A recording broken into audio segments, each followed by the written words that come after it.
I think we're live. Okay. How do we do this again? It's been First too we long. click on comments and see what Steven's saying. Oh, Nothing. wow, he's not here. Oh, nobody's here yet. I just No. saw a tweet from Ryan saying he was going to be here with Simpson Oh. quotes.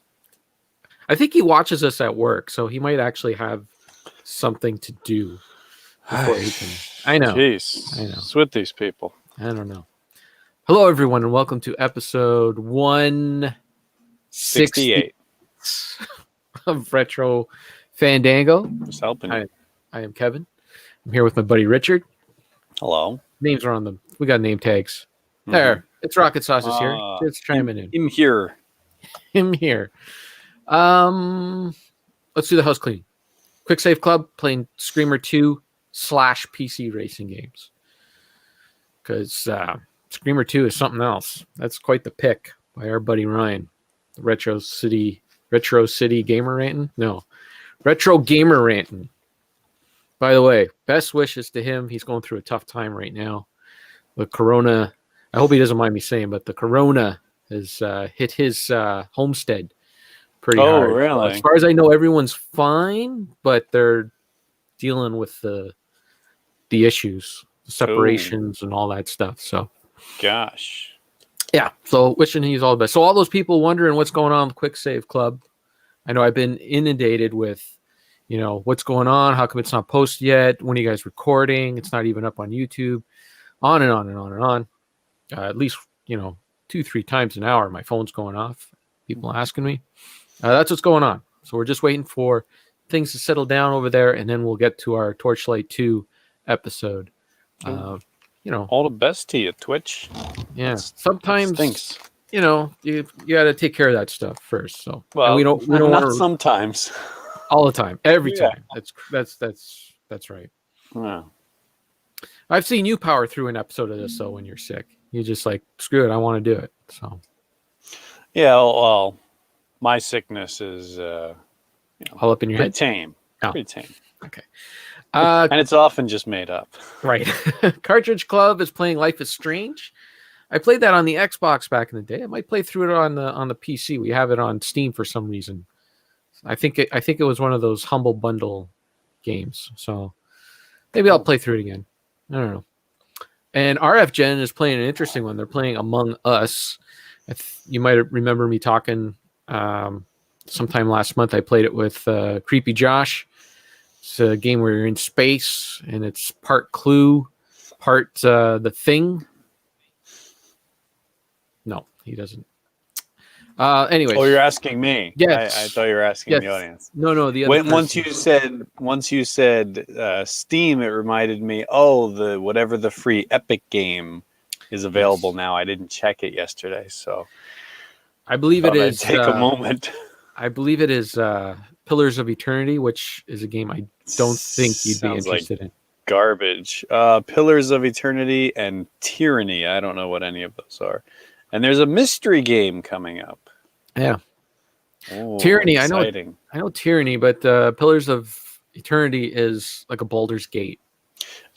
Yeah, why wouldn't I be interested in that? I don't know. You don't seem to play those games anymore. Maybe when you're old and gray, you'll want to go back.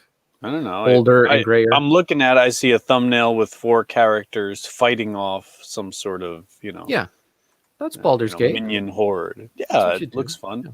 All right. So that's it for that. Film Dango this month. We're doing classic Tom Hanks movies. We're calling it classic Hanky Panky. We're watching Splash. We're watching Big. And we're watching The Burbs. I've already watched one of the movies. And got lots to say. A lot to say. Can't wait to get that. You're opinionated. Yes, I am. That's what I read on the Fandango blurb there. Yeah. You're opinionated and I'm dashing. Who wrote that? Our relationship manager. Yeah? Yeah. Do you take it as a compliment or an insult? I don't know. I remember reading that a long time ago, and then I'd never look at it. I just click past. And then for whatever reason, I paused for a second as I was looking at the page the last time. I was like, what does this mean? I totally forgot that was there. Had to say something. It could just be Right. a blank space. You had to put something there. So, right. You put something behind you there. Look at all those Christmas lights. Yeah, that was for basically the stream, which we'll be getting to in a little bit. The charity stream. I thought I'd liven it up, and then I thought, why not just keep it up for all these podcasts that I do in front of the camera now? Mm-hmm. So why not? When are you not recording a podcast now? Like, is it really a daily thing? How many days a week do you go without recording a podcast? Well, this is my second one this week. This is two. And it's Friday actually for you. Yeah, it's actually only like the last, like I streamed for 4 hours on Saturday. That was for the charity stream, and then I was only on for half of Bill's show on Wednesday night, the vinyl show, because he starts it too late, and I have to get to bed. I got to get up I'm up at 4:30 now. You know, I got to be out. I got to get, and it's one of those like roll out of bed and get to work kind of thing. You know, 4:30. That's brutal. Yeah. Well, I mean, that's it was crazy. Like the whole. Let me get through this house cleaning first, and then I'll talk. Sip my tea. Go ahead. I'll talk all about it. Okay. Well, I got to talk to you about next month for January. We're doing the Tubi Magic. Are you frozen or are you? No, I'm just sipping my tea. Try not to talk. Doing Tubi Magic. I like Tubi Trash, but I guess it's Magic now. But that's all right. I didn't put that in there. Oh, maybe I did. Who knows? It's so much has been going on.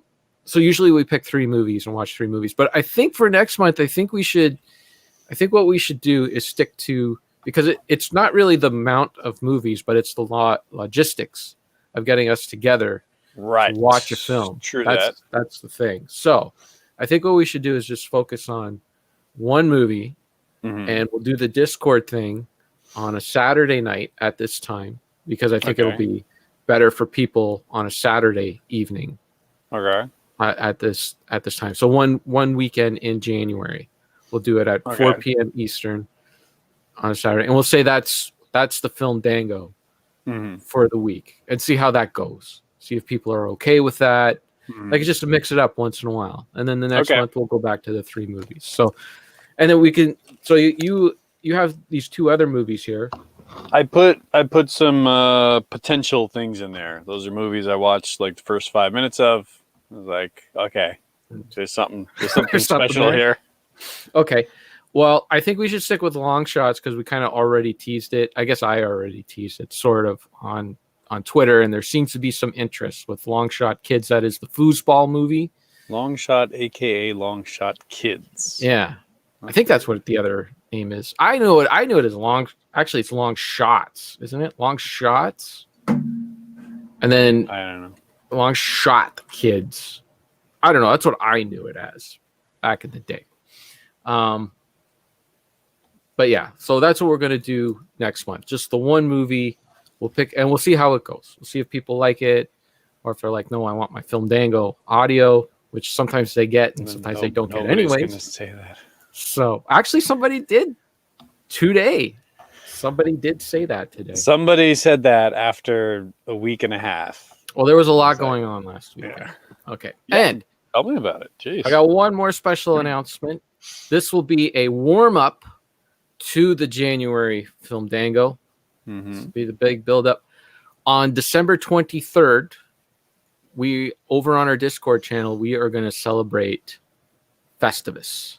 At some point on December 23rd, I am going to play down the episode of Seinfeld that features Festivus, and everyone's welcome in the Discord to join in. I thought it was just going to be the bearing of grievances, and everyone was going to start screaming at each Actually, other. that's what we'll do at the end of the episode. Then we could just have a lot of problems with you people and just let it off your chest. So there you go. So I don't know what time it's going to be best to do that on the 23rd, but figure something out.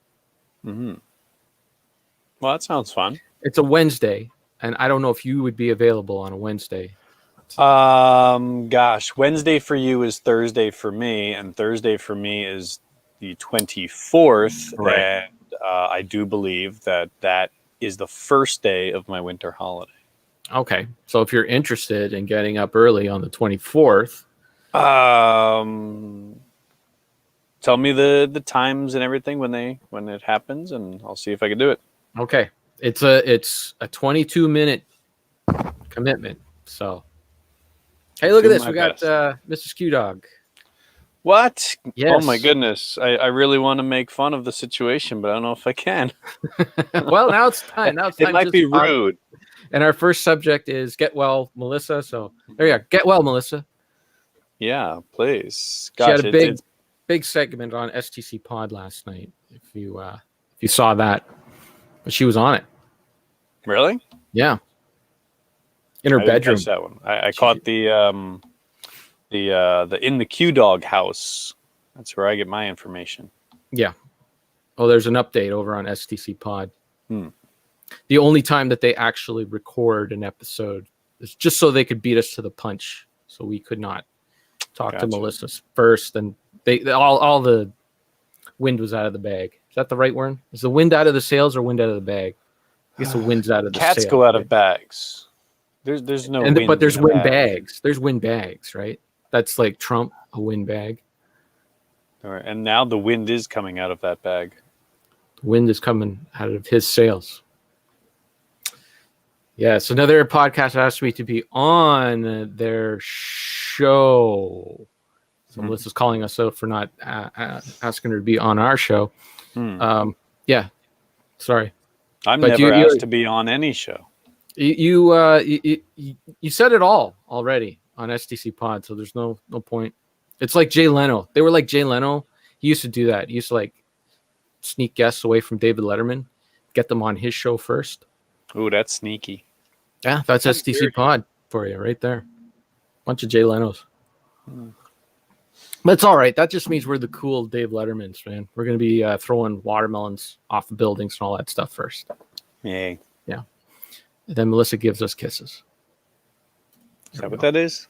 Yeah, that's a kiss with the little heart. I really got to get glasses one of these days. Oh my goodness, you better. I need glasses too. I can't read anymore. It's pretty sad. Doing a thing. Yep. Fred Sanford, totally. I need the drawer full of different glasses, and you put them right. on. Yeah. Pulling out. Where are my glasses? All right. Well, that's a Get Well Melissa segment. Yeah. But yeah, that was a shock. But it's getting to the point now. I don't know what it's like over there in Japan, but here it's getting to the point where I'm starting to know more and more people who have had it or had it. I was going to say that this is the first. And now I got 2 people that I know that have it, and that's a first for me. It's always been the, out there somewhere. Yeah, it's getting closer. Yeah. Well, now it's affecting one of my podcasts. It affected the stream last weekend. And work has been just stupid. So that's what I was going to mention before. Not this week. This week's been okay, but last week was like every day. I didn't know what time I was coming in. Not because some people at work did get sick, but it's also the people who they live with who get sick. And then they can't come in because they got to go get a test. And then they got to wait a few days for the test results to come in. Right. If they're okay, then they're allowed to go back into work. Oh my goodness. These people who get sick, it's such an inconvenience for you. Yeah, it is. Actually, Sarah and I just had that conversation because we were planning on doing a couple of things this weekend. I don't know if I should say, but it's my birthday tomorrow, and just ignore that. And we were planning on not doing anything crazy. I mean, we were just planning on going to the store because we haven't been to the store in forever. But our region is in full lockdown now because we're Toronto adjacent. So they locked down the Toronto area. Then they locked down Peel region, which is sort of on the other side of Toronto. The problem with that is that nobody in those areas could shop. So what did they do? Come to our area and shop in our area and flood our stores. So they brought the disease over to our stores, and now we have to go into lockdown starting Monday. So even though technically we could go out tomorrow, we'd be fine. I just know it's going to be a huge rush because it's, you're getting close to the holiday. Like it is the holiday season, really. So everybody who has any sort of shopping to do is going to all rush to our area to get it done before this weekend, before we shut down. Because then when we shut down, then they got to go up to where Bill is if they want to do any sort of in-store shopping.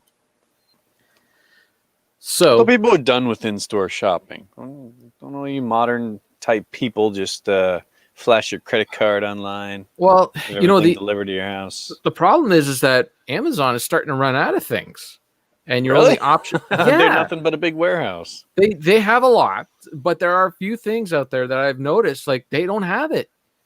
And if you want it, you got to go to a store to get it. So, well, last year you can only do your thrifting on in person, right? That's right. That was one of the stops we were because I hadn't been to the thrift store, the Mission thrift store, to buy CDs in 3 weeks. So we were thinking about going. Goodness. And I said, you know what? It's not that important. We don't have to go. I got enough. I still haven't even done my pickup posts on my website for last month. So it's all good. Don't have to worry about it.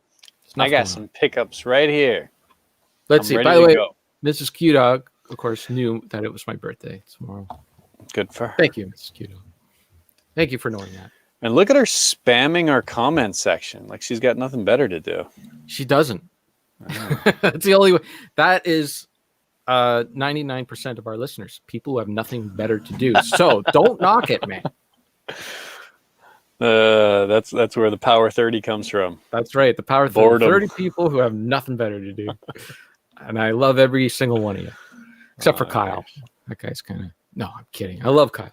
Kyle's my number one fan. I'm getting a little creeped out by Kyle. He put you on the Cartridge Club Mount Rushmore 4 times. Mm-hmm. That is some high praise, sir. Oh, yeah. I hope he's not currently building it out of mashed potatoes or something. All that work you've done behind the scenes for the Cartridge Club is finally paying off. Meanwhile, Dean's like, what do I got to do here? That's the best part. Somehow somebody slipped me a membership ring and... Your problem is you answered a few emails online and that's it. You were sucked in. Oh, man. What else is on our outline here? Oh, that was it. Yes. Oh, and Melissa says usually she has got better things to do because she's dealing with kids. Yes, we know that. We're saying that's why we've never seen you here before, and now we're seeing you here today. You're usually extremely busy, but now you can somewhat enjoy this. Just taking a vacation, I guess. That's right. So what else do we want to talk about? So what you know what? Hang on before I forget. You're saying you might go do something for your birthday. Happy birthday in advance. Oh, thank you. I'm debating something myself. This isn't anything solid. It's a tempting thing. Over here, lockdown isn't a thing because our case numbers are much, much lower and everything is still open. Of course, cases are rising, but, a fraction of what you guys are experiencing. The new Bill and Ted movie is coming to theaters on the 18th. Theaters are still open right now. Kind of tempted. Because if the last movie I ever see in the movie theater is Bill and Ted 3, I'd be okay with that. That's the way to go out. Currently, the last movie I've seen in a theater was John Wick 3, which is also decent. Yeah. So apparently I only go to movies when Keanu Reeves is doing something. Is doing a thriple. Yeah. Wrapping up his thriple. Yeah. I don't know. That's just in my head. I've been wanting to see that new movie. I know a lot of people have already seen it online. You know how sad it is. Kyle actually gifted me a download code for that Bill and Ted's movie, and I totally forgot all about it until right now. And that was about 2-3 weeks ago. Sorry, Kyle. A lot's been going on the last 3 weeks. Well, that's the thing with those Bill and Ted movies is, they're not the big draw. it's not a big blockbuster movie, which is why I'm tempted, because I know there's not going to be a lot of people going there, and it's Yeah. only going to be open for a very short time. So I might have a safe shot, but at the same time, I don't know, not worth the risk. Yeah. Plus, it'll be like available everywhere soon enough. Yes, that's the thing. I'm just waiting. I'm the kind of guy that likes to sit down with the DVD. This fancy streaming stuff. Yeah. Ordering things on Amazon. I'm a Blu-ray guy myself. 4K, if you got it. Yeah. All right. Can we do a watch along of that? What does that mean? Well, oh, okay. And now Can we do a watch along? A watch along. With Bill and Ted 3? That might be an idea. Maybe I'll save you from COVID. If I stream that. Oh yeah, because that's being done, not streamed out to the wild, right? No. I wonder what kind of trouble I get in though. Who cares? Probably a lot. Alex Winter would show up at your house and ask you for a couple of bucks. The code he gave me is an American code, so I'm not sure if it'll work in my territory. I wrote it down. I wrote down Bill and Ted here, so I will never forget it. Let me check to make sure that it works, and then that's not a bad idea. If you could stand us like possibly talking over the movie, I don't know if that's. Oh no, I don't know. It would be just us sitting there watching it. Then we're not allowed to talk. Yeah, maybe I should just buy the. Didn't they release it on like home video yet? Not yet. No. Digital ether. Yeah, digital ether so far. I believe so. I don't believe it's on anything yet. Maybe I'll just wait for that. Yeah. Yeah, I should be fine. Right? Broadcasting it on Fandango Discord should be okay. We'll see. We'll see. Let's. It's the 11th. Let me do that Seinfeld episode first and see how that goes. Plenty of time. Yeah, try doing 22 minutes first. Yeah. See how that goes. Yeah, you could pause and discuss. I'm not sure if people would appreciate that, Melissa. I with an old Seinfeld episode, or a Tubi trash. Yes, but a movie that people actually want to sit and watch and not be disturbed. I don't know. Maybe they just want to sit there and see what our reactions are. I did that once. It was it wasn't good times. I did that once. I did that once unintentionally, way back in college. I sat there and watched a movie, and two other people just sat there and watched my reaction to the movie. Oh, right. Pulp Fiction. Yeah, okay. Yeah. It was like every 2 seconds. Did you think that was funny? I'm like, did you hear what I just watched the line? It's coming up. He had to watch up his ass. Yeah, I got it. I got it. I understand. Yeah, I mean, I understand people's reaction for that though, because like when you watch something that you enjoy and then you see somebody else is watching it, for some reason that makes you enjoy it more. Like if I was watching something the other day and I thought it was funny and it's not something like my wife normally watches, but then she started laughing and I was happy. It's like, hey, I don't know why that makes me happier that somebody else enjoys what I'm watching, but it's contagious. No, totally. 100%. That just happened to me the other day. I was watching. So I have on my PVR Operation Condor, which is a Jackie Chan movie that came out here. But it is, in reality, Armor of God 2. See, they skipped over Armor of God over here in North America. They went right to Armor of God number 2, but they said, we can't put out part 2 because nobody has seen part 1 in North America. So we'll just change the name and call it Operation Condor. So I had that on the PVR, and I'm like, I really want to watch the first one. So I went through my dark web ways to get the first one, and I showed that to Sarah, and she was enjoying it. I'm like, oh man, I'm feeling so much better because I wasn't sure if she was going to like it. So she liked the Jackie Chan movie. And then we got to Operation Condor, and that movie was really good, really awesome. It's good times. So for my birthday, she's going to let me watch 2 more Jackie Chan movies with her. Oh, wow. Yeah. It's going to be good times.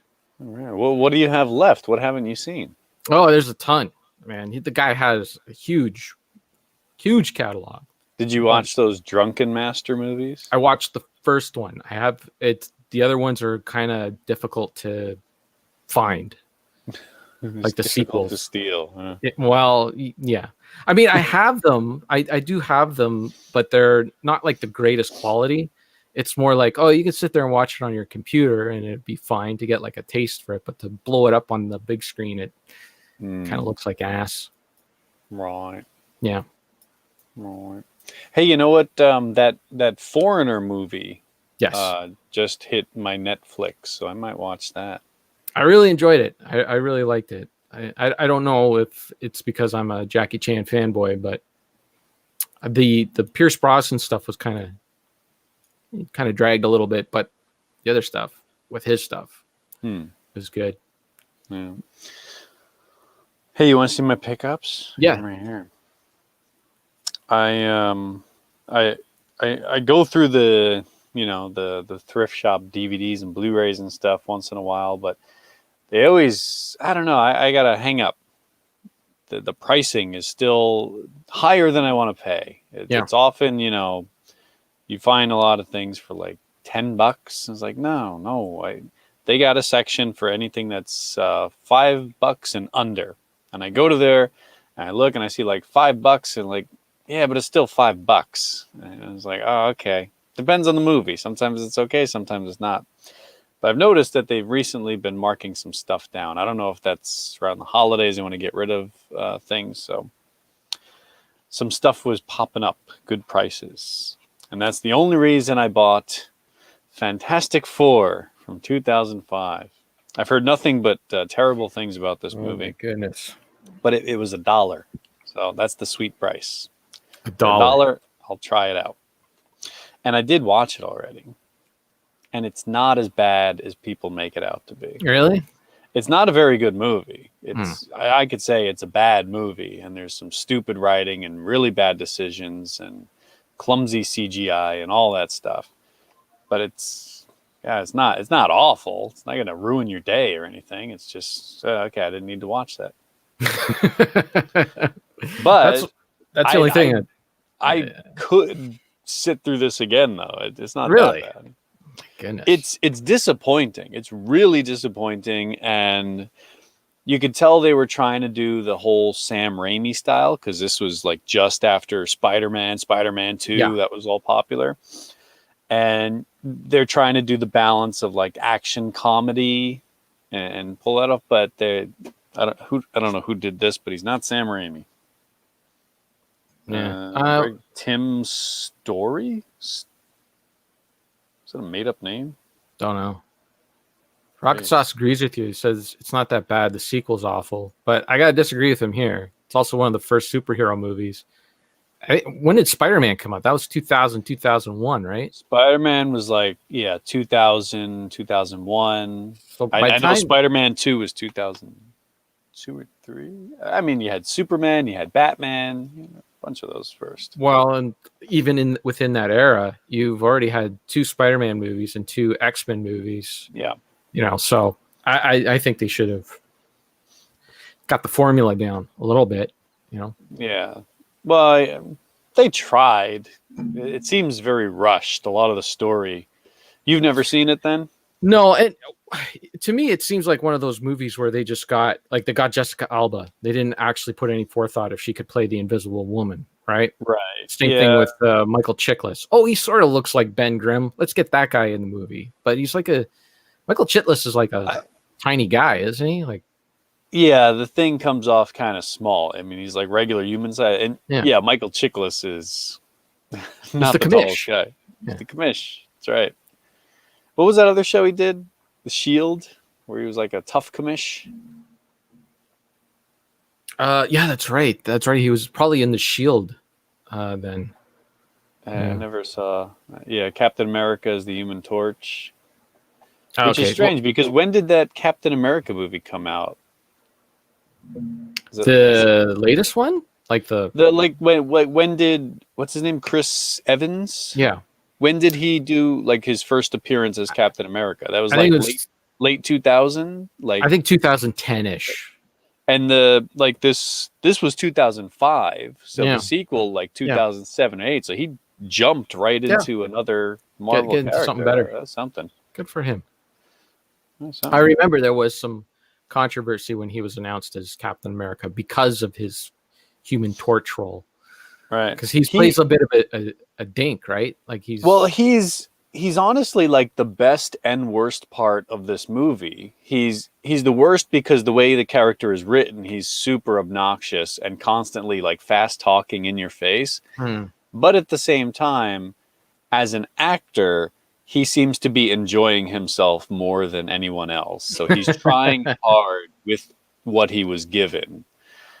So I don't know. Those are like, if you cut out a bunch of the Human Torch, like, hey, look at me, I'm a crazy wild guy kind of scenes, and added a little more character development and story, you could have had a slightly better movie. Yeah. Yeah. And the end fight scene is like, okay, fire and water. There you go. Where they fight? We tricked him. As Dr. Doom. Oh, right. That's right. He's Dr. Doom, and it's just so lame. I don't know who came up with that. No one's ever said anything good about any of those movies. So I've never, like, I've seen bits and pieces on TV, and like I'll watch like 2 seconds of it. And that's true. I can't really say anything good about it, but it's not it's not awful. Yeah. I don't know. But speaking of which, I also got the Avengers. Look at that. Oh, nice. Avengers 1 and 2. There, you got some good movies. And you're not going to believe this. No. I got the Logan, the movie I hate. I got these because they were like a buy two get one free, and that's what they had. So nice. I am kind of curious to watch Logan again and see if I've mellowed on it. I still think it's not the way to end an X-Men franchise. I like it. I think it's good. I think it was the whole, let's fight for equality. Let's fight for humans and mutants coming together, not just everybody dies and is miserable. Where's that optimistic future that they were fighting for Wolverine? I mean, you got to know that he was going to end up tragically. He's a tragic character. Yeah, but tragic for Wolverine, fine. But it's like everything else for Xavier and the X-Men is just like they're all toast. Everything's gone. Yeah, that's the way it goes. Sometimes entertain the pants off. There you go. Three Amigos. Now that has a happy ending. I had to save that for the end. Like the wind. There you go. We should do that as a film dango. We would need a whole month of film dango just to cover Three Amigos. Have Eric on. We'd have to dedicate every week of the month to an amigo, and then El Guapo to round out the fourth one. We'd have a plethora of film dangos. That's good. I got to pick up two from a long time ago. Actually, it's just here because I haven't filed it yet. But I picked this up the last time I was at the thrift store a few weeks ago. Still has a sticker on it, but I only grabbed it because it was $3.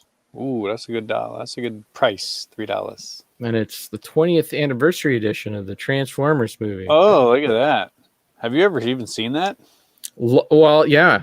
When you were a kid, I watched it once when I was a kid, and then I can't remember why we watched it. Maybe about 5 years ago. And it's not good. It's not a good movie. It's not a good movie at all. But I mean, I opened it up and I was like, look at that. That is pretty. Nice little Unicron on it. What's the second disc? Like, what are all the features you get in this 20th, 30th anniversary? 20th anniversary. It's a DVD. 20th anniversary. Let me get my flashlight here so I can read it. That's how bad my eyes are. No, I can read it. How dark is it in that room? That's why I got this flashlight, so I don't have to do the old man. Just carry that around with you? Well, now it's here so I can read stuff. That's how bad it is. Age sucks, man. You get the widescreen version of the movie, Autobot Matrix of Knowledge, commentary with Neil Shrien, who? The director. S-H-I-N. The movie had a director? Nielsen Shin. More commentaries, TV spots, full screen version of the movie. I Oh, guess if you wanted to watch it on a CRT. yeah.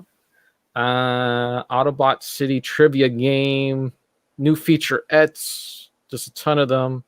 Promotional trailer. There's a bunch of stuff on here. Bunch of stuff you're not going to watch or listen Never, to. never, Never. absolutely never. I agree with you. That movie, when I was a kid, is like, hey, Transformers, it's a movie, great, whatever. And I never saw it in the theater. I saw it. They did a thing where they would play it when they were playing Transformers, the show.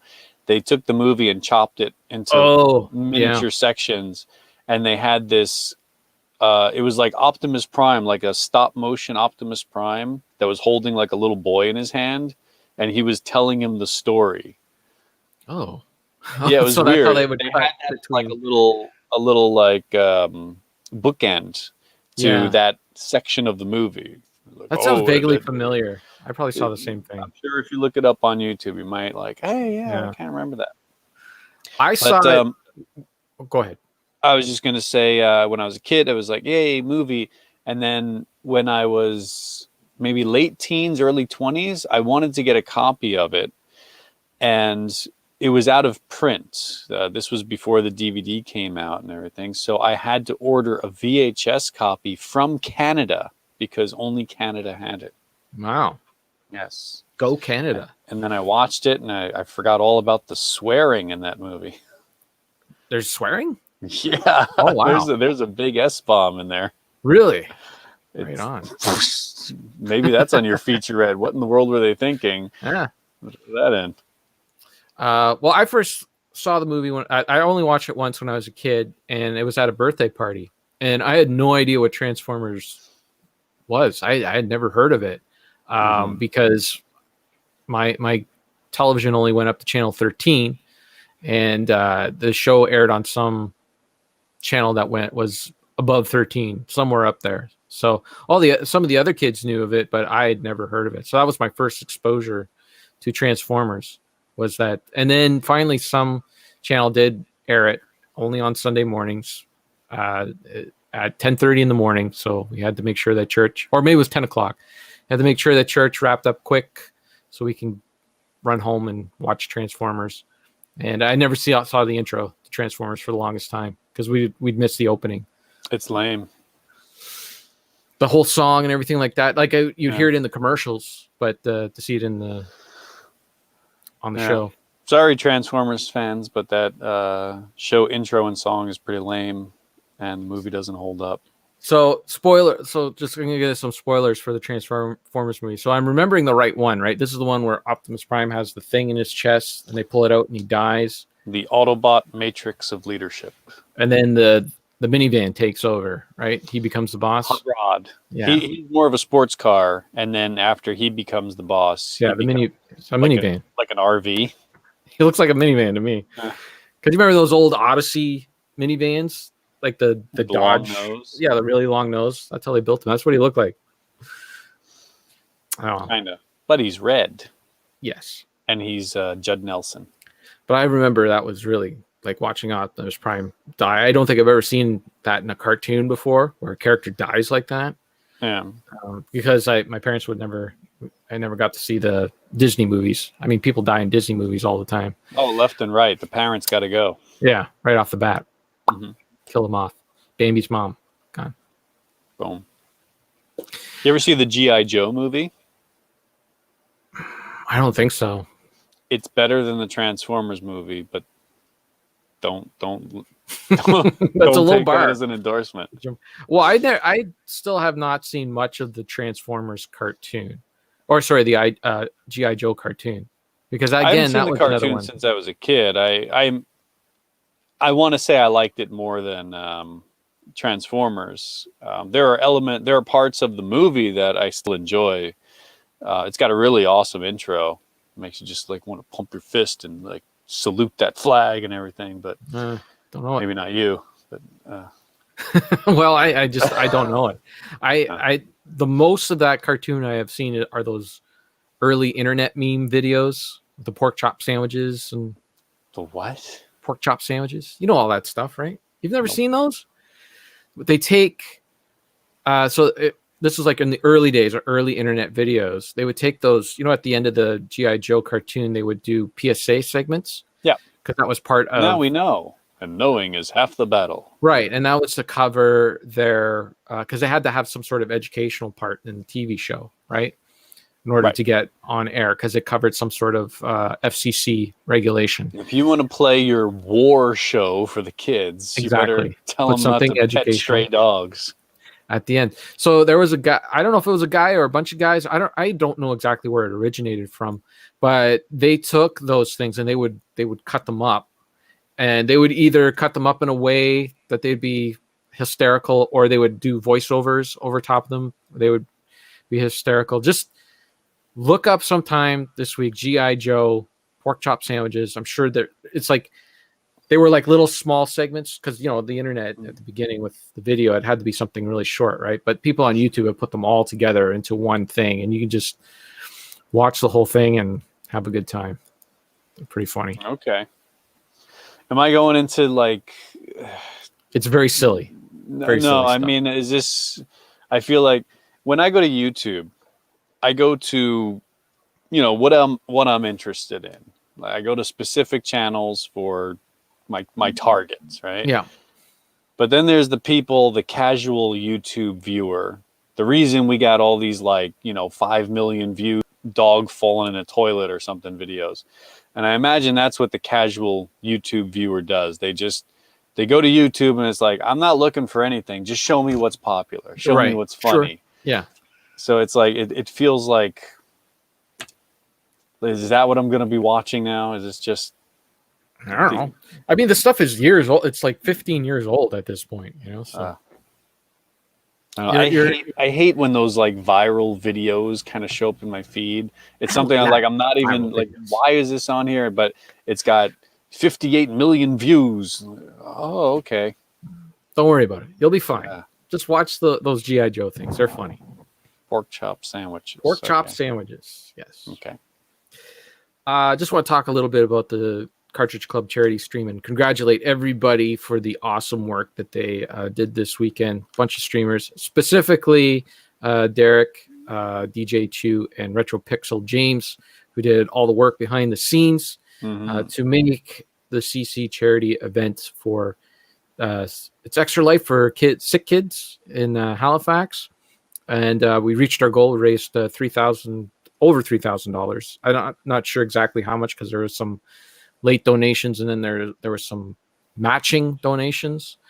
There were some, like, if you donated at a certain time, that they would match it. Derek actually did a really generous thing. Any amount of money that was donated during his section of 4 hours while he was streaming, he would match it up to $500, and he did reach that goal. Oh my goodness! Yeah, Dean did that as well, didn't he? No. Dean didn't even stream. Yeah. Or maybe it was. Maybe I'm getting my D's confused. I remember seeing a posting saying I'm matching. Maybe it was Derek. Yeah, it was Derek. Yeah. I'm sorry. It was Derek. And yes, Rocket Sauce, we did. If you take into account the matching, because only there was half of the matching had come in, so we were within the goalpost, if you will. If the third part of the matching comes in, if that makes any sense whatsoever. So during Derek's stream, there was if you donated $1, there was $3 donated, right? Mm-hmm. Because he matched, and then his workplace matched, right? So with that, he put in his into the pot, and we're just waiting for his work to put theirs into the pot. So once that happens, we've reached our goal. Yes. Yes, and Rocket Sauce raised a ton of dough as well, right at the end. He deserves all the credit for that. It was but it was good. It was a lot of fun. Again, it was every time one of these happened, you sit there and you start off with Musty Hobbit, and then before you know it, it's on a Friday night where you start with Musty, and before you know it, it's Sunday at 4, and Brian is wrapping it up. It always flies by for us, and we can't always sit and watch everything, because you gotta doing some stuff during the weekend, but you catch as much as you can. And Sarah and I did our 8 hours, our 4 hours at 8 o'clock on Saturday morning and had a good time. It was fun. Breakfast burritos in hand. That's right. Did you see that? Did you see my clip? I saw that part. I poked in here and there when I could on the weekend. I did Very see nice. you eating your burrito. Yeah, I see you still got your Bud Light hat there. that's right. And it's here, not as a prop. It's because I just haven't put it away yet. Of course. Yes. Mhm. Because it's there out of sheer laziness. Just have not put it away yet. I'm sure it's going to be June or July when those lights finally come down. Yeah, at least. I might keep them up all year round. Just get rid of Why the snow. can't you and- party every day? Yeah, just keep the lights going. Why not? You need them for reading too. And Well, that's what my flashlight is for. Not a flashlight, Bill. Flashlight. Man. Okay, so did you listen to the latest Retro Nonsense podcast? I didn't. I saw it was up. It's episode 4, I believe. Yes, and Yep. it's all about Christmas. And because STC Pod does not do podcasts anymore, we need another podcast to rip off of. So I'm going to rip off that podcast. Why not? And talk about our Christmas memories. So this is a salute. Those Christmas tips and tricks. What do you mean? Memory? Well, I mean, I didn't want to put Christmas memories in the title because that just sounded stupid.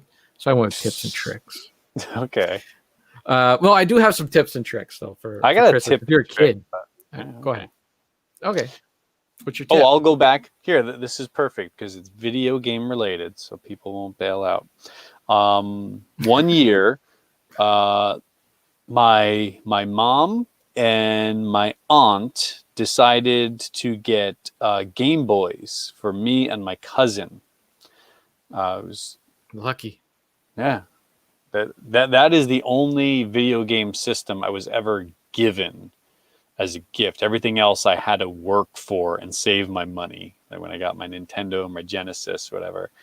But 1 year they decided, all right, we're going to get the systems and some games and stuff like that. And I kind of knew it was coming. I forget why. Maybe I overheard some conversations, but I knew it was coming. So I started snooping around, and I knew where my mom hid the presents in our house. And she had this little section of the closet where she thought they were secret and hidden away, but I knew where it was. And I was really curious. I couldn't hide the temptation to go in and peek. So I found where everything was, and I knew the dimensions of Game Boy game boxes, the little square. So I found those, and I knew they must have been the games. And I wanted to know what kind of game I was getting. So I took a knife, and I started to cut the tape along the seams so that I could open up the package, pull the game out, see what it was, slide it back in, fold it, and then put a new piece of tape directly over it to mask any shenanigans. So I did that. I opened them up, and I saw that I was getting a copy of Home Alone. Oh, sorry Yeah. about that. Yeah, so was I. And my cousin, she was getting a copy of this thing called Mousetrap Hotel. Another On the NES. on the Game Boy. Oh, on the Game Boy. On Okay. the Game Boy, yeah. So I saw that I was getting the Home Alone, and I was like, I don't want this. This game looks like garbage. And the Mousetrap Hotel wasn't anything too exciting either, but I figured I'd want that more. So I taped them back up, and I swapped the name tags so that I was getting the mouse one. And then Christmas morning, stuff goes out. I open up my present, and I open up the game, like, all right, I got this mouse game. And I could feel my mom, like, over my shoulder, like, double checking the name tag, like, what's going on here? And she just like, oh, I guess I made a mistake and put the wrong one on. But she, nobody said anything, and I got my mouse game, and it was terrible. You had to, like, run around popping bubbles with your tail. But then I went out and I bought Quarth. You know the game Quarth? No. It's a puzzle game where you shoot.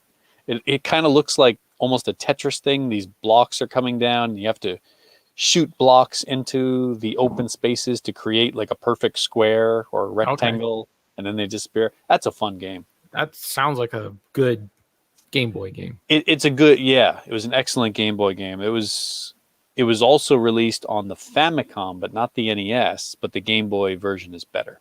Hmm. So if you're out there, play Quarth. Quarth That's had my a- tip. Tape over the tape that you cut, so your parents won't know.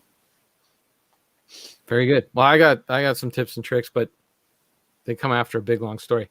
Because of course, why not? Why am I here? They were talking on the Retro Nonsense podcast about the time that they discovered that there was no Santa Claus. Do you remember when? Like, did your parents sit down and have the talk with you? Okay. Or... I got to be careful to say this because I think my kids Oh. are still asleep. That's right. I don't want any things going through the door there. We could use code. The Easter Bunny? Yeah, okay. To the best of my recollection, I never believed in SC. Okay. As far as I know, I never believed. I just always knew that it was my mom. Right. And I never fought against it or, questioned it. It's just, that's what it was. Mm. I don't think there was ever a big push from my mom or anyone else of like, oh, here comes Santa and all that. I mean, we did the cookies and milk thing. And I remember one time I specifically did my best to stay up. Like I slept on the couch near the tree. And I tried my best to stay up all night because I wanted to see when she was coming. I wanted to see like when the present drop was going to happen. Right. And I fell asleep. I missed it, but I don't know. I just never bought into that. But I do push it for my kids though. Do you feel like you missed out on anything though for not? It's what it was. That's how it was. That's the only thing I can compare it to is what my experience. Right. I suppose it would have been fun. Because I remember being at school and, Santa came and took pictures with everybody. And it was like, it's this guy's lap I got to sit on, Did any of the other kids, like, did you ever say anything to him? Like, hey, Santa's not real, right? Like No. I wasn't like the mean kid who wanted to, spoil it for anyone else. And, right. Nice. I don't know. Nice. Well, okay. For me, so I remember the year. It was 1982. So I had just turned 6 years old. Okay. Because my birthday's close to Christmas, and so I'll fast forward. I'll rewind a little bit to the end of summer of 1982. Okay. I was my neighbors had a camper, and they would take it out, all summer long. Go camping whenever they felt like it or whatever. And their kids were a little older than me, right? I was young and they were, their youngest was 10, and then I was sort of friends with the next door neighbor kid because he was closer to my age. Then they had like two teenage girls, which, by the way, they used to sunbathe in the backyard. Those are good times. Those are good days. My bedroom window was a good spot. Anyways, what was I talking about? Oh yeah, I don't know. You're fantasizing about little kids now. Hey, I was a little. I guess it's creepy now, right? It's kind of creepy. You reach an age, and that's it. It's creepy now. I mean, it was innocent, fun, and innocent when I was young. But anyways, so they would take this camper, drive it around, and then at the end of the season, beginning end of August, beginning of September, he would park it in the backyard and let us kids play around, play in pretend that it was a camper, because he would be cleaning it out and all that stuff. And the 10-year-old had an Atari set up inside the camper. Nice. I had never seen anything like this before. And an Atari, and they were playing this brand new game called Pitfall. Ooh. The little guy can run across the screen and all that. And I'd never seen anything like this. It was mind blowing at the time. So I was just like, that's what I wanted for Christmas. I ran home like after playing. I played that and a few other games. I can't remember. I really remember playing Pitfall, and ran home telling my parents Atari is like the greatest thing ever. I want an Atari so bad. I want an Atari. Whatever you do, that's what I want for Christmas. So I asked for it for my birthday. Didn't get it for my birthday, but I was okay. I was okay that I didn't get it for my birthday because I knew Santa was going to bring it to me, right? So when I did my list of Santa, it was like the number one thing. Atari, I want the Pitfall game, and whatever other games, whatever. I don't care about anything else. I want an Atari so bad. So Christmas Day comes, and I'm like, this is the day I'm going to get my Atari. So I run out and open up all my presents, and there was not an Atari there. Instead, what I got was a train set. Hey, train set's pretty good. CN rail, red engine train set.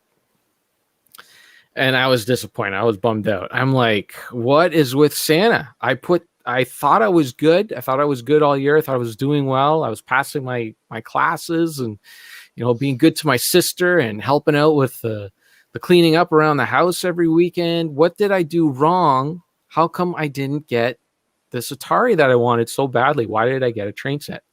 And so my parents saw that I was upset, and my mom explained to me, well, look, Santa knows you better than you know yourself. And Santa knows that you will get so much more enjoyment out of this train set than you would ever get from an Atari. So don't worry about the Atari. It's just the Santa. I'm like, okay, sure. That's a decent play. Sure. To your mom's credit. Okay, train set. Like, I don't know anything about a train set. I didn't know I wanted one, but maybe I do. Maybe I really want a train set. And my dad was like, in the basement. He's like, yeah, we'll set up the spot right here in the basement for your train set, and you'll be able to make things for it and all that. And I was like, okay, this sounds like a good thing. So yeah. I was fine. I was fine all Christmas. Got up on Boxing Day. I don't know if you have Boxing in the States, but here in Canada, we have Boxing Day. And got up, I ate my breakfast. I was all good. Good, still good.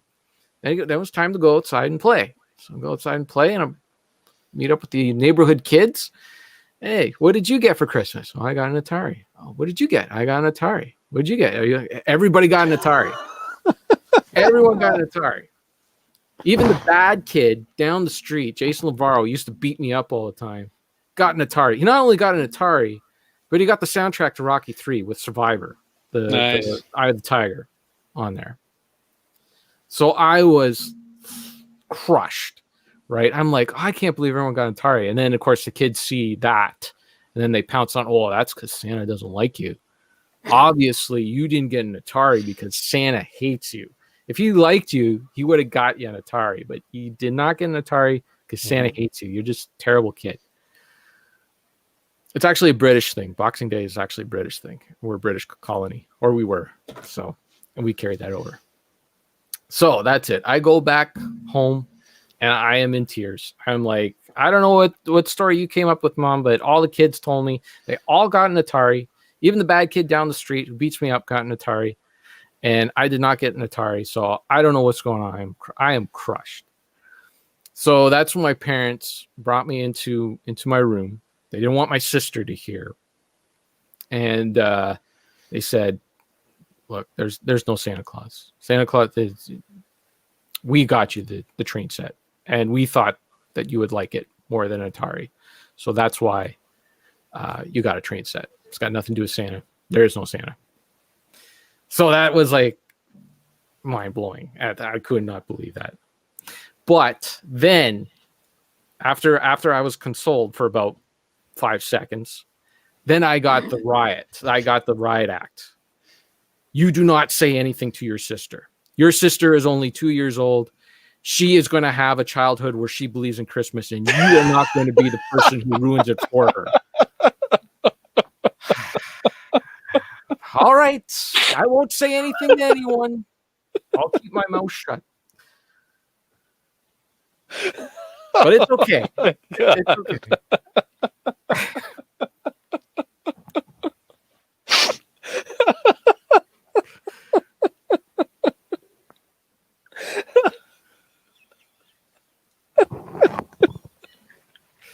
This is what I put up with, man. This was my childhood. Let me tell you. Oh my god. So, so I could.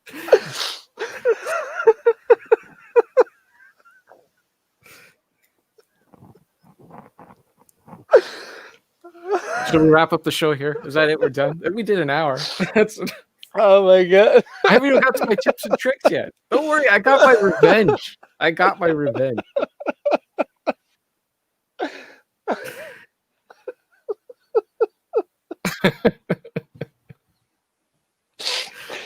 Oh man. She's gonna have a good childhood. Oh yeah, you're not gonna ruin it for her. It's now my responsibility. I'm in charge. I have to now make sure that nobody spoils Santa Claus for my sister. It's now my job. Oh. So as the years go by, like my sister Claire just every year, like, oh yeah, I believe in Santa, and I have to ask, like, so you still believe in you're still good with the Santa Claus? Oh, I love Santa Claus. Santa Claus is the greatest. And this went on for years. It was like a decade long wait before I could get my revenge. And now we're getting into the tips and tricks. So finally, my sister turns 12, and she finally like gives up this Santa Claus business, right? She's like, yeah, I know there's no Santa Claus. I'm like, all right, now we can have some fun on Christmas morning, because this is the other thing my parents used to do is they would not put up with like any business of getting up at 5 o'clock in the morning to open Christmas gifts, right? There was no running to the tree and opening up stuff early in the morning. We had to wait until 8 o'clock. 8 o'clock is Christmas time. Okay. 8 a.m. is Christmas time. We'd have to Christmas wait. doesn't exist before 8 a.m. No. My parents would get up, they would make a coffee, they'd sit down, and then we could open up Christmas gifts. We'd have to wait. Did you have to like walk orderly to the tree, sit down? No. Have a present No. placed before you. No. Carefully We just open. were not like we could get up when you can watch TV or something like that, but you better not touch any of the Christmas presents. Don't touch them. You got to wait. Don't pick them up and shake them or anything like that. You got to wait. So now that my sister knew that there was no such thing as Santa Claus, this was the other thing too, is that they would hang over my sister's head, that if we did touch them, then Santa was going to come and take all the presents away. So I could not get my sister to do anything, right? I could not get her to touch it, right? No, because Santa's going to take the presents away. Not my parents. Santa's going to take the parents away. So finally, she's about 12. After a decade, now we can start having some fun. So here's my tips and tricks for kids there that want to get their parents up early in the morning. So we had a few good ones. So one morning, my dad. So we had an electric smoke detector in the house. It was hooked up directly to the electricity, right? But it got faulty one year. I can't remember the exact order these are in what we did. But so my dad put in a battery one, and this was like an early battery smoke detector where it just, I don't know, it would suck the battery out all the time and it would chirp all the time. He hated the thing, right? But the awesome thing about the battery one is it had a button on it. If you held down the button, the smoke detector would go off, right? Mm-hmm.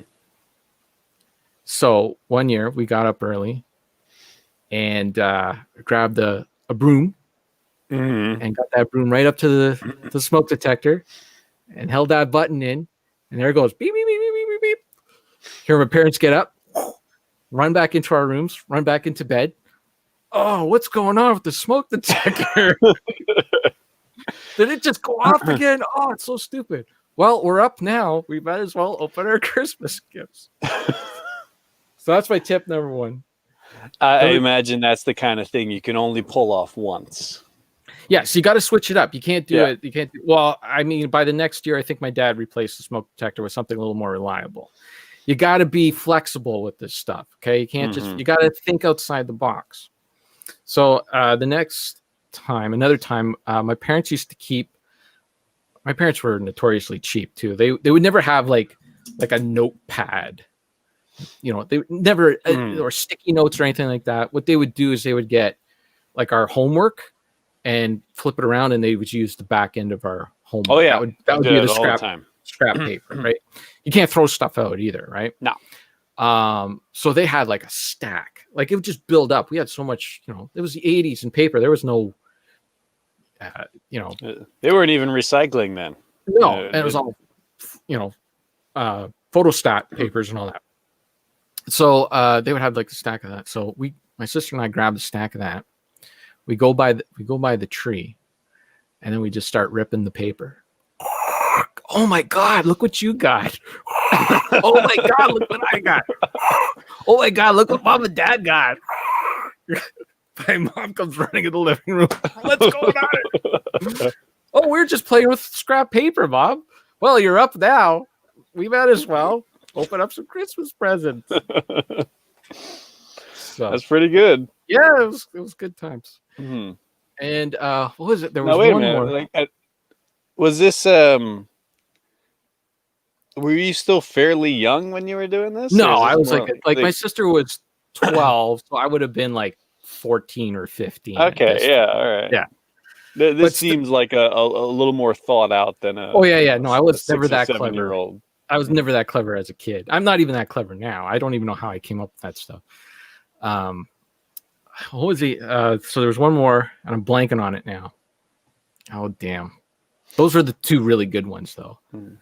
Like I say, this really does explain a whole lot about your personality.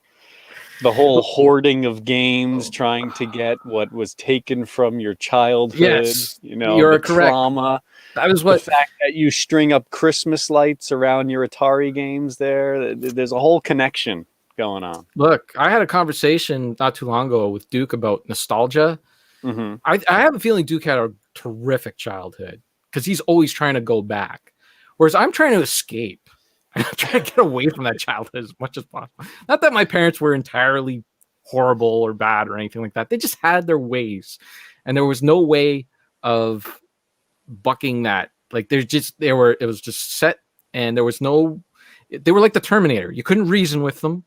They were just going to come at you until they got you. Mm-hmm. So, anyways. But I had some good gifts. Like my sister reminded me, like one of the best Christmas gifts that I ever got was Castle Grayskull. That was a good Christmas. Nice. That was like we got that, and I got a couple of figures. I can't remember which ones, and my sister got a couple of figures, and yeah, that was good times because He-Man was like the big show on TV. It was on at 4:00 right after school. And that was good times. So I never got Castle Grayskull, but I did have Snake Mountain. That was awesome too. I had a friend who had Castle Grayskull, Snake Mountain, and you remember they had the Hordak from She-Ra. Yeah, it came a little later, and he had like some little play set with a rubber. You put a rubber glove on, and there was like the spider. Wasn't that in? It wasn't a spider. Mountain? No, on Snake Mountain. This was in like a Horde play set. I don't know. Snake Mountain, I remember, had the like a little microphone thing. Yes. Like a little weasel-looking mic thing. Yeah. And I thought that one had like a hand puppet thing too. Oh, maybe it did. Yeah. Maybe. It's been a long time. Yeah. Yeah. That was good times. Those He-Man toys. Awesome. Yeah. We're year by year. We're just peeling away the layers of Kevin just to see what's really in there.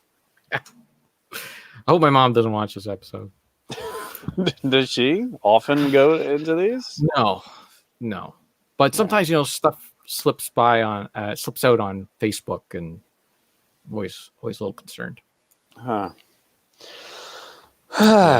that was eye opening. Yeah. That woke me up. I can't remember. There was another one. I'm blanking on it. Oh, well, it probably wasn't that good. I should have just said there was only two. Well, what was today?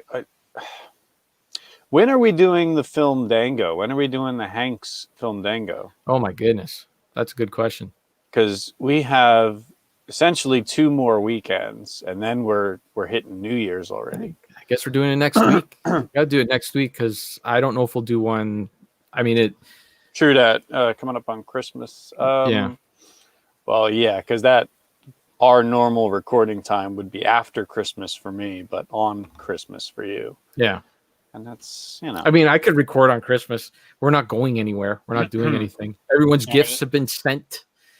Everyone's got what they needed. So you're not gonna sit down and play with your train set? Choo-choo. no, Huh? no. I did pay my dad back and got him a train set later on. Never used it though.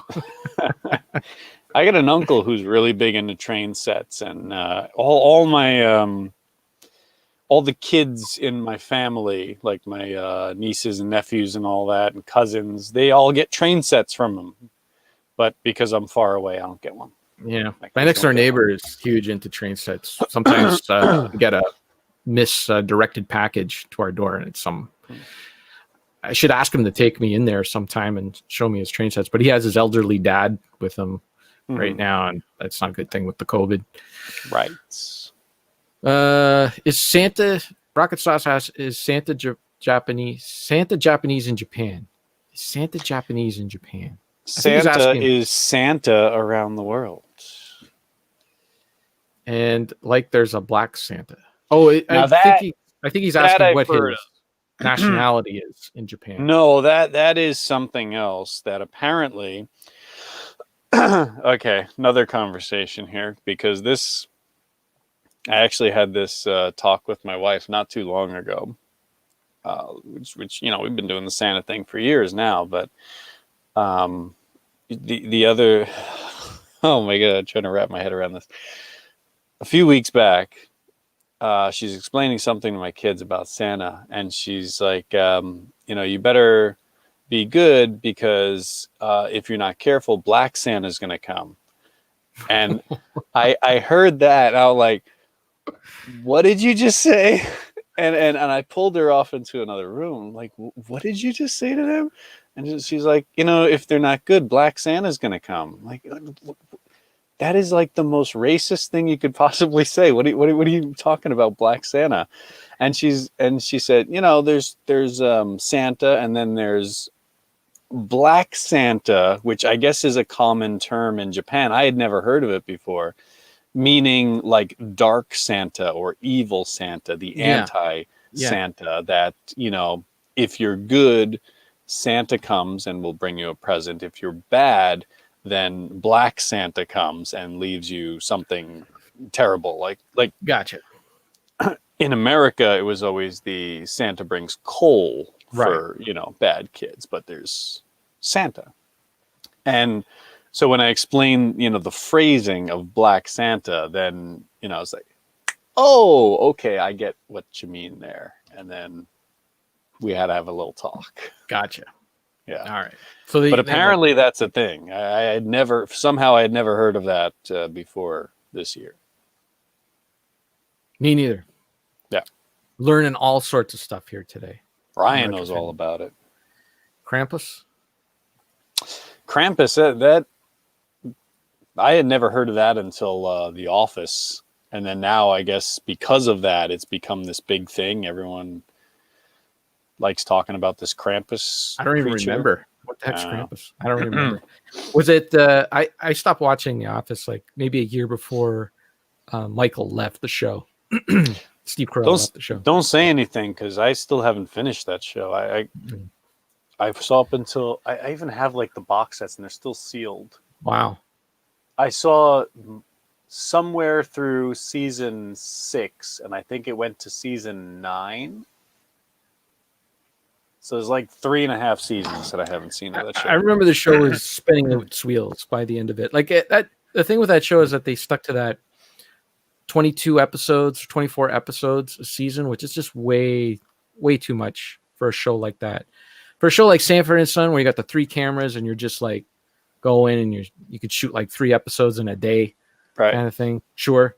But when you're doing one camera show like that, geez, that's a lot of content to write for and everything. I think the first season was a short one, just like might have been, like 13 episodes or whatever.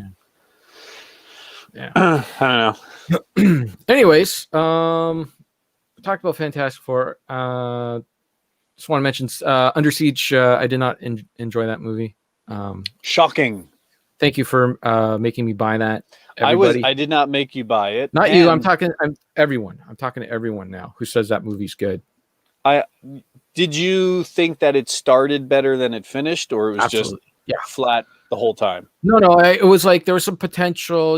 I'm like, okay, the cheese with the Seagal. He can't really act, but we Right. can have some fun here and that. And then it just kind of just There's a noticeable drop off. yeah. I think for me, I'm good with the movie until he rescues like his comrades, like the others, and then it becomes like this goofy group of let's go around, and that's where it just like nosedives. But the first 45 minutes or so of that movie, I am genuinely entertained, and then it becomes Steven Seagal schlock. Yeah. I mean, Sarah really enjoyed it. She was having the fun knife with it. fight at the end. I enjoyed that. That was fun. I just it's no, like, it was sold to me as Die Hard on a boat. Everyone says it's Die Hard on a boat. And the movie's no Die Hard, man. There's no like Die Hard. It's like a well thought out action film where there's like nothing. I was watching Die Hard last night because I'm doing my Christmas run, and I was just thinking of just how well executed bits of information are. Like every little thing is a nice setup and payoff. The putting down the picture frame when Molly's upset, it's just like a quick transition becomes a big plot point later on. The making fist with your toes, little touch becomes a major plot point. Everything builds, all of the geography of like, oh, he sees the girly picture over here, he's coming back through that way. It's all set up so well. Die Hard, Under Siege takes that, okay, guy in the wrong situation, but he's qualified. And then they just rip off so many other scenes from there, like the jumping over the edge with an explosion. I think even Seagal had like a rope or something when he jumps over the side of the boat. And that's the whole fire hose thing. And, I don't know. See, here's proofs in the pudding here. Under Siege equal the bomb, not a bomb. Wow. She can when we split up, she can have that movie. It's in your collection. You take it with you, sir. You keep the first half. I'll try to skim off the first 45 minutes. Snap that that Blu-ray in half. Like, it made no sense why that girl was there. Like, why is she there? The birthday cake girl. Yeah. Well, like Bill's, because I was chatting to him a little bit there on Letterboxd for this movie, and I was like, it makes no sense why she's there. And they're like, well, they brought her there as part of their disguise to get on the boat, right? Like, here's the girl. That is true. Yeah, like she's just, either have somebody who is part of your organization do that, or I don't know. But they never use her in that capacity. She never performs. They get on the boat. I don't think anyone who ever saw her that's not in on the plot see her. They stuff her in a cake and then forget about her. Yep.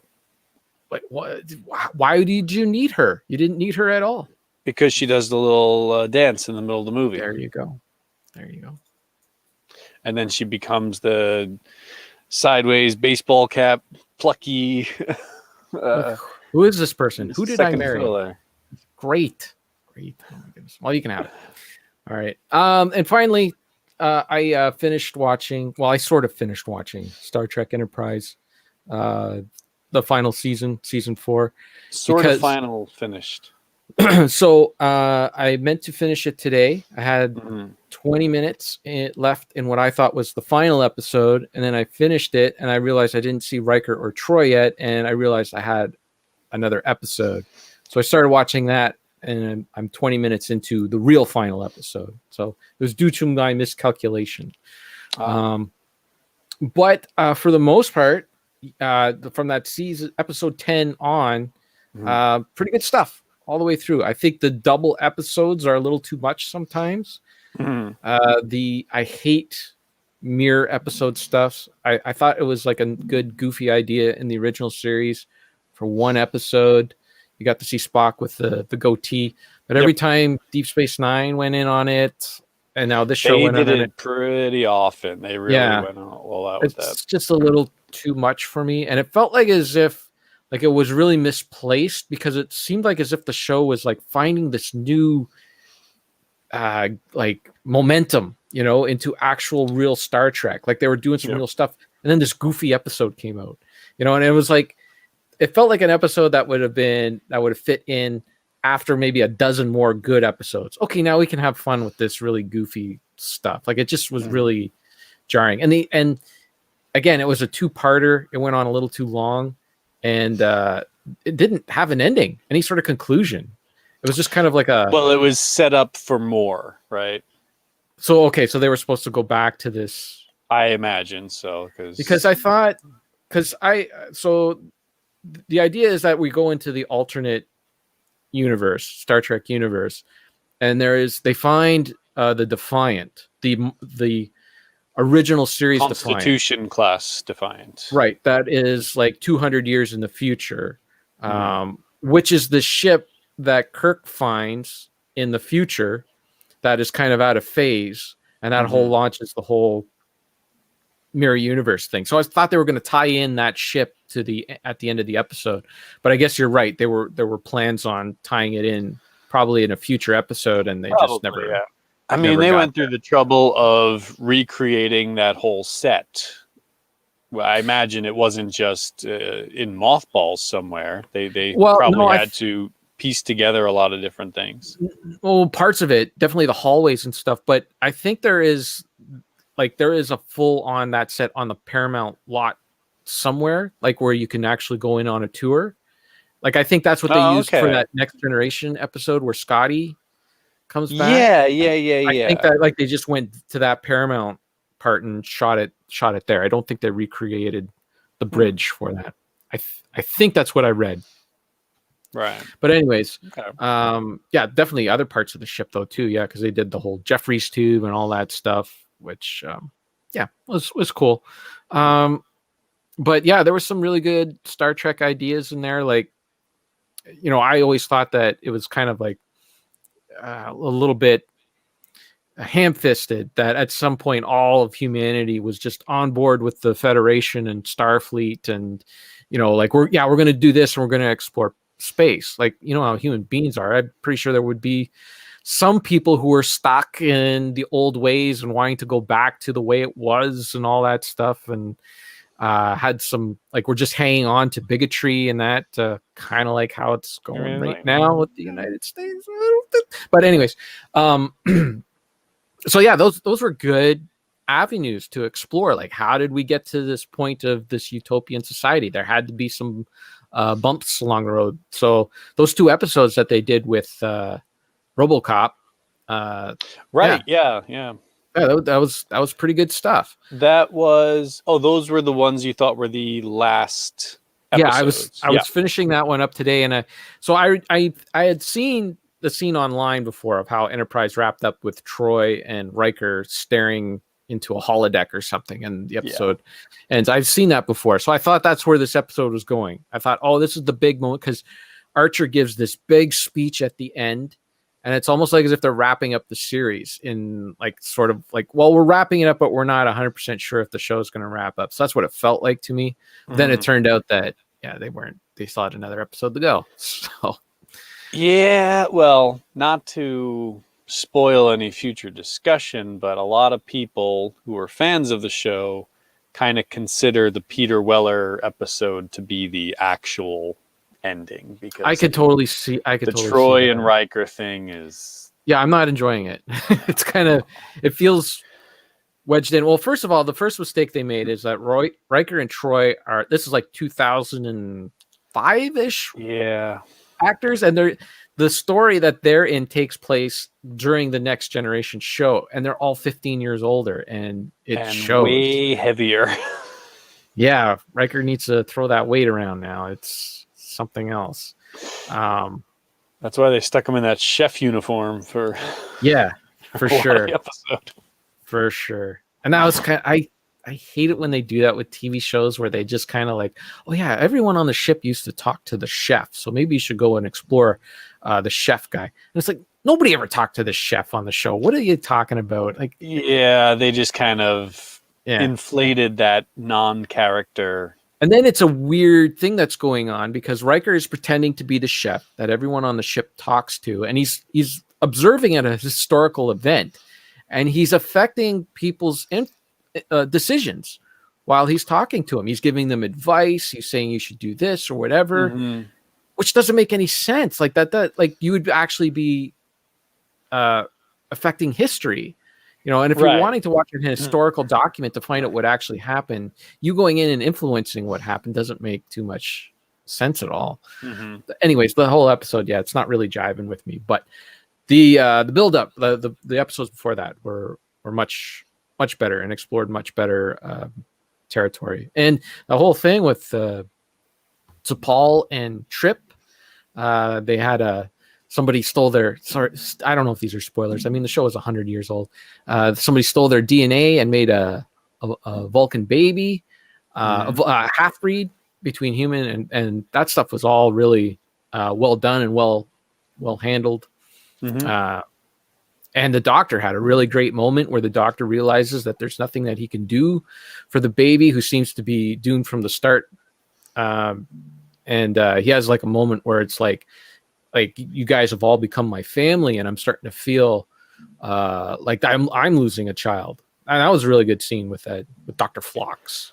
That season 4, they really hit a nice groove. They got right in there. I don't know if it was a different writer, somebody else was kind of taking over behind the scenes or whatever. But those guys that helped Shatner with his novels, that Judith Stevens and someone else, I can't remember their names. I can never remember their names. But those two guys, there's a husband and wife team, and they helped Shatner with all of his Star Trek, the Return novels and all that. Oh yeah. Yeah. So they seem to be the lead writers for those episodes. But anyways, it was good. It was a good send off until the actual send off. Yeah. But it's unfortunate. It's unfortunate that they didn't hit that stride earlier. Right. If they had gotten that in like season 3, that show might have gone on a little longer.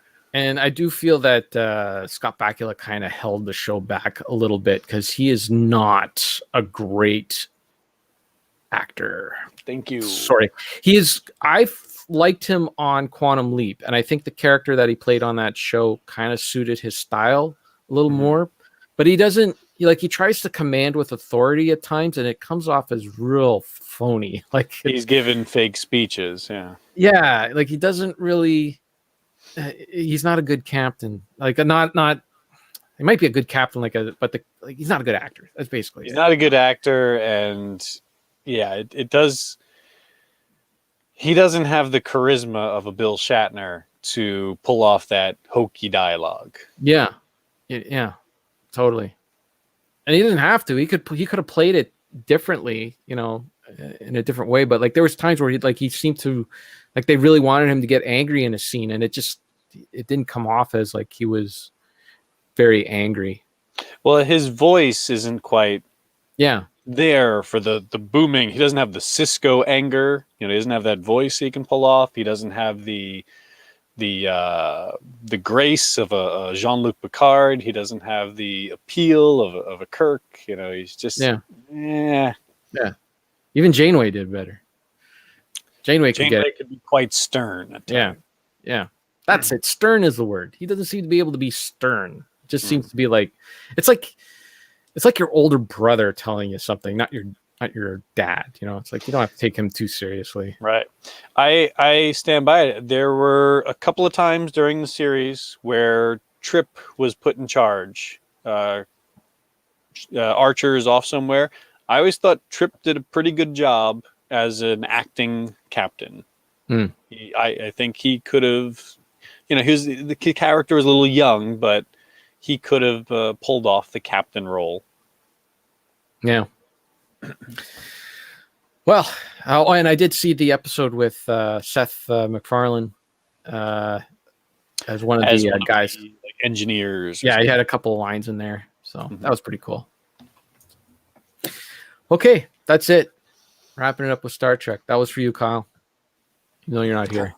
That's okay. You'll catch it later, maybe. He's working on my monument out of mashed potatoes. Oh, yeah. Okay, follow the Cartridge Club's only weekly podcast. We're the only sometimes ones left. Weekly. Most of the time. I mean, not December, but other times we're allowed to miss a week for the the charity stream. Actually, honestly, you know what? I kind of needed that to prepare for the charity stream. It was 4 hours in the morning, man. So follow us on Twitter at retro_Fandango. Get a boner with Fandango. We should have Boner on. Where is that guy? Doing his own show now. Doing his own thing. Everyone's too big for us. And check out our Discord. Check that out. Go over there and talk. If you need a link, let me know, and I'll get you that link. Discord's a place to be. We're going to be doing that Festivus thing on the Discord, and you're going to need an invite to get in there. And then maybe we'll do some Bill and Ted 3. Who knows if it works out well? Who knows? And maybe we'll be doing a foosball movie next month. Who knows? All right. That's it. Thanks, Mrs. Q-Dog, and it's Rocket Sauce, and Sarka Sim. And fourth mystery person, a lurker. We have a lurker.